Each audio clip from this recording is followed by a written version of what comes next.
Buenos días. Hoy miércoles meditamos el Evangelio de San Juan, capítulo 12, versículos 44 a 50. En aquel tiempo Jesús gritó y dijo: El que cree en mí, no cree en mí, sino en aquel que me ha enviado, y el que me ve a mí, ve a aquel que me ha enviado. Yo, la luz, he venido al mundo para que todo el que crea en mí no siga las tinieblas. Si alguno oye mis palabras y no las guarda, yo no le juzgo, porque no he venido para juzgar al mundo, sino para salvar al mundo. El que me rechaza y no recibe mis palabras, ya tiene quien le juzgue. La palabra que yo he hablado, esa le juzgará el último día, porque yo no he hablado por mi cuenta, sino que el Padre que me ha enviado, me ha mandado lo que tengo que decir y hablar, y yo sé que su mandato es vida eterna. Por eso, lo que yo hablo, lo hablo como el Padre me lo ha dicho a mí. Palabra del Señor. Una palabra que es bastante consoladora y también de temer. Porque acá está hablando el Señor claramente de las consecuencias que tenemos los seres humanos si no creemos la palabra. Y eso parte por casa.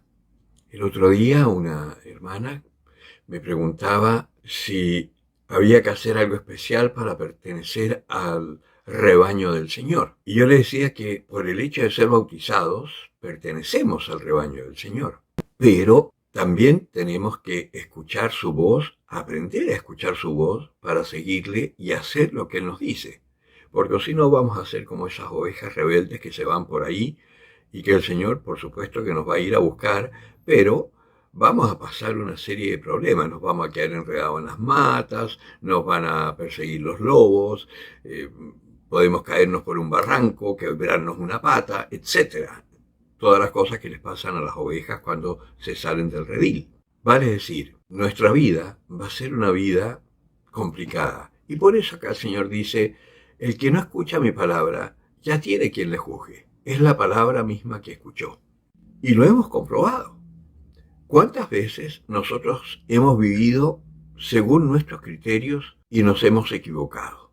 Y por vivir según nuestros criterios equivocados, lo hemos pasado mal. ¿Es que Dios te castigó? No, porque la verdad es que Dios no castiga. Ya tienen la palabra que les juzga, y lo que yo digo es verdad porque yo digo lo que me ha dicho mi Padre.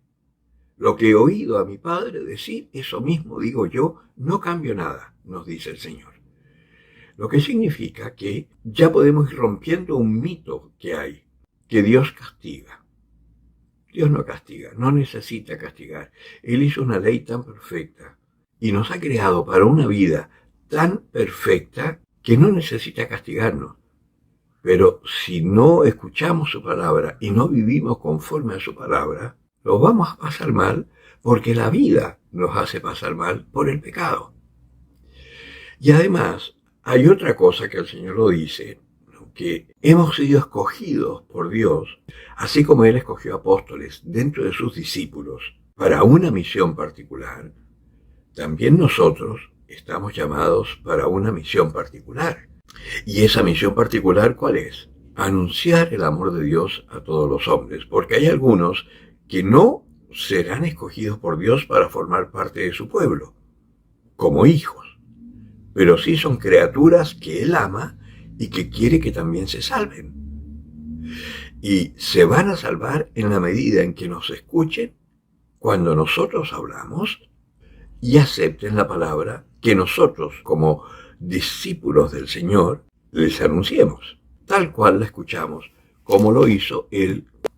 Y quien me ve a mí, ve a aquel que me ha enviado, porque mi Padre y yo somos uno.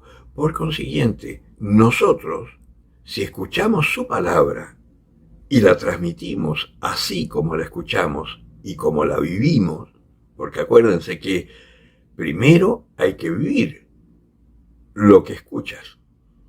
Muéstrame tu fe sin obras y yo por las obras te mostraré mi fe. Lo decía ayer o antes de ayer, no me acuerdo. Es decir, tenemos que vivir lo que escuchamos y conforme a eso manifestar ese amor de Dios como otro Cristo. Hoy que las mujeres alegan tanto que no tienen protagonismo en la iglesia y todas esas pamplinas que se les han ido metiendo a algunas con esta cosa de la ideología de género, que tienen que ser sacerdotisas o no sé qué estupidez. No hay nada más importante para el ser humano, no voy a decir para el hombre para que no se me enojen algunas, para el ser humano, que anunciar el amor de Dios. Y ahí no hay sexo que valga. Tanto hombres como mujeres tienen que anunciarlo. Todos los que el Señor ha elegido. No se consigna mucho en la Escritura lo que hacían las mujeres, pero aparecen cosas muy interesantes. Y hoy por hoy eso se da. Hay mujeres que incluso en su rol de ministros de la Eucaristía, por ejemplo, o de ministros de la palabra, también hay algunas que son administradoras parroquiales. No son sacerdotisas, pero sí tienen a cargo una capilla o una parroquia como si fuese un diácono. La mujer siempre ha tenido protagonismo en la iglesia. Y lo que consta son todas las santas que ha habido en la iglesia, que han hecho cosas impresionantes, pero que les corresponde en su rol. Y el rol principal es anunciar esta palabra a nuestros hermanos. Y nadie va a anunciarle a los que tú tienes que anunciarle. Y si tú no cumples ese rol, si tú no haces eso, va a haber gente que no se va a salvar porque tenían que escucharte a ti anunciar ese amor, o tenían que verte a ti y no a mí, viviendo como un cristiano, como una cristiana. Por eso tenemos que escuchar la palabra y tenemos que dejarnos llevar por ella y anunciarla con alegría. El que tenga oídos para oír, que oiga.